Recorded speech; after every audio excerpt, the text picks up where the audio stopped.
reforma da Previdência é o tema de hoje da nossa entrevista aqui no NGT Notícias. Eu recebo nos estúdios o presidente do Sindicato Nacional dos Aposentados, Carlos Ortiz. Ortiz, um prazer recebê-lo aqui nos estúdios da NGT. Prazer é todo meu, Viviane, poder estar aqui participando desse seu programa.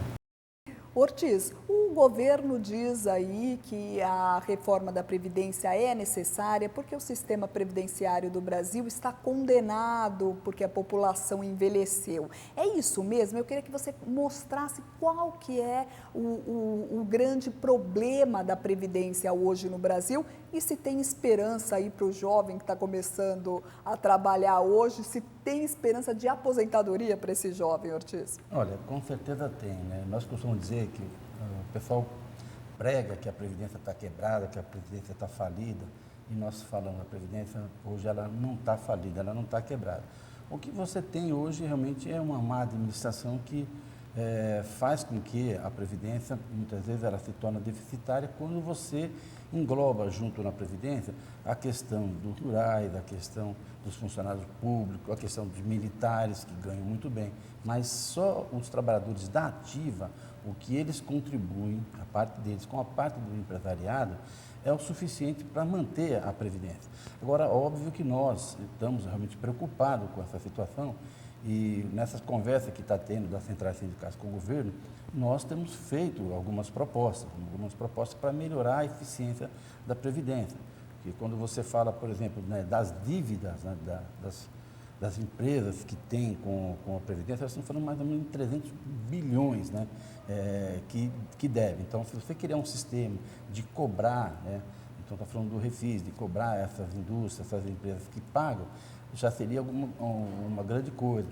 Imóveis, inúmeros imóveis que têm espalhado pelo Brasil, que estão lá se deteriorando, que tem custo para a Previdência, então colocar esses imóveis à venda, né? A questão que a gente está sendo falado muito aí, né? Na questão de faculdades, de hospitais, né, que se dizem filantrópicos e não são não tem nada de filantropia, principalmente nas faculdades. Então a gente quer realmente que se reveja toda essa situação, a questão do agronegócio, né, que não paga a Previdência e cada vez mais você tem um número grande de pessoas de rurais que estão se aposentando, estão procurando a Previdência para buscar a sua aposentadoria. Então você tem algumas coisas lá que realmente nós estamos dispostos, né, a conversar e fazer com que a Previdência se torne mais eficaz, né, nessa questão para que realmente esse rombo que se cria, né, depois de tudo isso possa estar diminuindo. E, na verdade, como funciona hoje o Brasil? A população está realmente envelhecendo? Isso não prejudica futuramente aí, o sistema previdenciário no país, Ortiz? Olha, na realidade, o que nós temos, né, a população realmente está envelhecendo.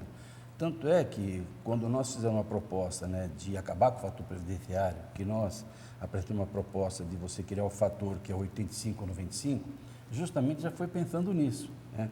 Então, nós criamos o fator 85 ou 95, que seria a soma da idade com o tempo de contribuição. E ainda o Congresso aprovou a progressividade, ou seja, que vai até 2026, vai subir até 90 a 100, ou seja, vai ser 100 para homens e 90 para mulheres. Então, se você for ver, quando você fala para ter uma soma de 100, a pessoa vai ter que ter, o homem vai ter que ter pelo menos 65 anos de idade e 35 anos de contribuição. Para ele se aposentar com menos de 65 anos de idade, ele vai ter que ter mais tempo de contribuição. Ou seja, principalmente aquelas pessoas da camada mais pobre que começam a ingressar no mercado de trabalho aos 16 anos. Então, essas pessoas vão contribuir um pouco mais para poder se aposentar com um pouco menos de 65 anos. E as mulheres, a mesma coisa. Quando você fala de 90 pontos para as mulheres, né, você vai ter que falar o quê? Que a mulher tem que ter 60 anos de idade e 30 anos de contribuição. Agora, na realidade, quando o governo vem falar de criar, de colocar uma idade mínima para se aposentar, o que a gente costuma dizer é o seguinte: no Brasil já existe uma idade mínima, você já tem a aposentadoria por idade, que é 65 anos homens e 60 anos mulheres, com no mínimo 15 anos de contribuição, que é a aposentadoria por idade.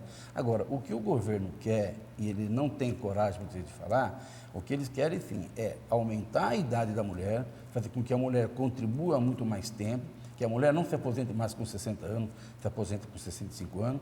E quando você fala de criar uma idade mínima para aposentadoria, o que ele quer? Ele quer pegar também quem? Os rurais. Porque hoje os rurais, o homem se aposenta com 60 e a mulher com 65. Então, na realidade, se fala muito dos trabalhadores da iniciativa privada, mas na realidade o que ele quer realmente mexer é com essa camada de pessoas que se aposentam antes, né, antes dos 65 anos, porque para o pessoal da ativa, com a questão do fator 85-95, que vai chegar a 90-100, essa questão já estaria, contempla. Então, não precisaria colocar a idade mínima para essas pessoas. Certo. Então, a mulher, na verdade, é a grande prejudicada aí hoje da proposta do governo hoje. E quais são as outras propostas que o sindicato não concorda? Olha, na realidade, o que nós estamos mais batendo é nessa questão de não implantação da idade mínima. Porque a gente sabe que isso não resolve. E quando você falar de 65 anos, a gente está vendo em outros países que já nos 65 anos não é mais o suficiente, tem que aumentar para 66, 67. Então, quando a gente fala no fator 85-95, que vai chegar no 100, 90, o que a gente propõe é que você poderia usar a perspectiva de vida, ou seja, quais são os cálculos que se tem hoje, que a cada ano a perspectiva de vida do homem, a pós-vida do homem e da mulher sobe numa média aí de 2 meses, acho que é 3 meses mulher, 2 meses homem. Então, se você pode, falando nisso, você vai falar que a cada 5 anos, né, no caso, você poderia aumentar, por exemplo, mais um ano, mais um ponto, então, no lugar de 100, 101, mas sempre pensando na perspectiva de vida. Porque quando você fala também, porque em todos os países já existe uma idade mínima, é 65, outros países é 67, outros países é 70.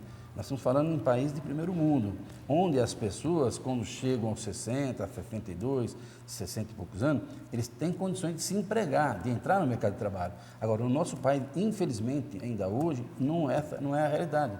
Hoje, em algumas profissões, em alguns segmentos, o homem, quando está com 45 anos de idade, já está velho para o trabalho, ninguém mais emprega. Então, qual é a nossa preocupação? Tá bom, quer discutir a idade? Então, vamos discutir também a questão da garantia que essa pessoa vai ter para poder se aposentar. Claro. Não adianta eu criar 65 anos e essa pessoa não ter a garantia que vai conseguir trabalhar até os 65 anos. E quando você fala em idade, você também está falando o quê? Você está falando de 65 anos, então você vai ter pessoas que automaticamente, em lugar de ingressar no mercado de trabalho hoje, se ingressa com 16, com 18, com 20, vai começar a ingressar com 25, com 30, porque ele sabe que ele não vai aposentar com menos de 65 anos. Então, isso aí também você vai ter vai retardar as pessoas a ingressar no mercado de trabalho, ou seja, as pessoas vão procurar aqueles que têm condições de estudar, de se formar, de ter um tempo maior, né, de aprendizado, para depois ir para o mercado de trabalho. Quem vai ser prejudicado é só o filho do pobre, que muitas vezes vai ter que ingressar no mercado de trabalho aos 16 anos e vai ter que trabalhar aí até 65 anos de idade. Então, essa é a camada que vai ser prejudicada. Por isso que nós falamos que nós somos contra a questão da idade mínima. Agora, as centrais sindicais também está com uma proposta de dizer assim que topa até os 65 anos, mas para o futuro, para quem vai ingressar no mercado de trabalho. Certo. Ou seja, para aquelas pessoas que nasceram até 2000, que nasceram a partir de 2001. Por quê? Porque hoje estaria com 15 anos, né? Mas essa discussão, eu tenho certeza que o governo não vai topar. Não vai topar por quê? Porque a proposta é de você criar um novo sistema de aposentadoria, que vai ser igual para todo mundo. Então, vai ser aos 65 anos, mas vai ser para a iniciativa privada, vai ser para o funcionário público, vai ser para as Forças Armadas, Aeronáutica, Marinha. Quer dizer, então, todo mundo vai ter uma aposentadoria única com um teto para todo mundo, que é o que não acontece hoje. Hoje você tem um trabalhador que contribui lá com o teto, que se aposenta no máximo aí com R$ 4.800, mas em compensação você tem pessoas aí que se aposentam que ganham 12, 15, 20, 25 mil reais. E sai de onde? Sai da Previdência. Então, realmente não dá para você ter isso. Então, se é para fazer, então vamos fazer um sistema que vai ser igual para todo mundo. Sem dúvida. E, Ortiz, e quando a gente fala em idade mínima também, fica assim, as pessoas que estão aí quase se aposentando, você imagina uma mulher que está chegando aí aos 60 anos de idade, vai se aposentar, de repente há uma mudança, ela precisa aí contribuir mais 5 anos, precisa trabalhar mais 5 anos, aí futuramente a gente muda de novo para 67 anos, não se aposenta nunca? Como que fica essa questão, né, Ortiz? Justamente, né? O que eu digo é assim, quando nós criamos o fator 85/95, nós demos uma opção para as pessoas, no lugar de se aposentar e ser pega pelo fator previdenciário, ter sua aposentadoria rebaixada em 35%, 40%, então nós damos a oportunidade de que a pessoa trabalhasse um pouco mais para poder ter, né, o seu benefício cheio, né, poder se aposentar com o teto da Previdência. Agora, não dá para você agora, na metade do jogo, você querer mudar as regras do jogo. Então, eu acho que todos os trabalhadores, as trabalhadoras que já estão contribuindo, já estão pagando para a Previdência, realmente não dá para a gente aceitar que se mexa, né, com esses trabalhadores. Agora, quando você fala de fazer alguma coisa para o futuro, então eu acho que aí dá até para se discutir, as centrais sindicais estão corretas em querer discutir. Agora, essa regra que foi aprovada no Congresso, ela praticamente, você até 2026, quer dizer, vai sendo, né, o 85/95 com progressão, quando chegar em 2026 vai ser o 90/100, que praticamente você já estipulou uma idade mínima. Não tem como. Se eu trabalho 35 anos para chegar no 100, eu tenho que ter 65 anos. E a mulher é a mesma coisa. Para chegar no 90, ela tem que ter 60 anos de idade.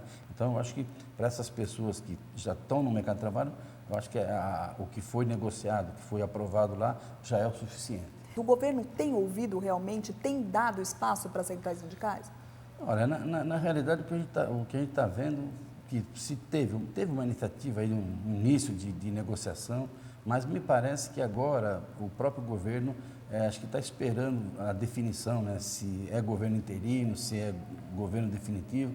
Então, eu acho que essas negociações elas vão continuar acontecendo, mas de uma forma mais lenta e talvez vai ter alguma definição depois que ficar definido a questão, né, da questão do presidente. Se é interino, se sai a Dilma, continua o Temer ou sai ele e entra a Dilma. Então, acho que essas negociações vão continuar acontecendo. Nós montamos lá uma equipe técnica para poder estar conversando com o governo e as propostas vão sendo colocadas na mesa lá para a gente tentar chegar numa solução.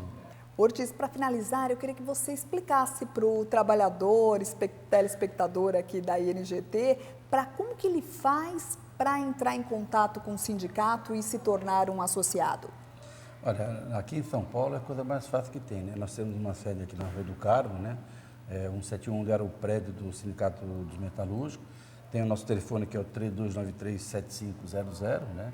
Aí tem o nosso site também que é www.sindicatonacionaldosapotentados.org.br e em todos os estados nós também temos a nossa subsede. Então, é só nos procurar com uma cópia do CPF, eu estou antigo ainda, do CPF, do RG e o número do benefício.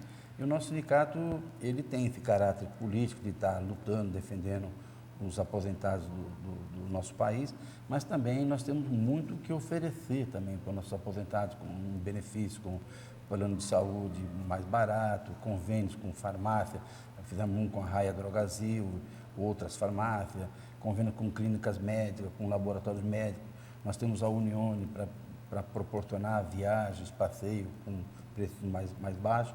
E também sem falar no nosso jurídico, né? Nós temos um departamento jurídico muito bom, onde dá todo o suporte para ações, né, que os aposentados possam estar sendo lesionados aí a respeito da Previdência, para poder fazer as suas ações lá sem praticamente pagar nada. Perfeito. Ortiz, queria muito agradecer sua presença aqui no NGT Notícias. Eu que agradeço pela oportunidade. Mais uma vez, muito obrigada. Esse foi Carlos Ortiz, o presidente do Sindicato Nacional dos Aposentados. E o NGT Notícias fica por aqui. Muito obrigada pela sua audiência e eu te aguardo na próxima edição. Até mais!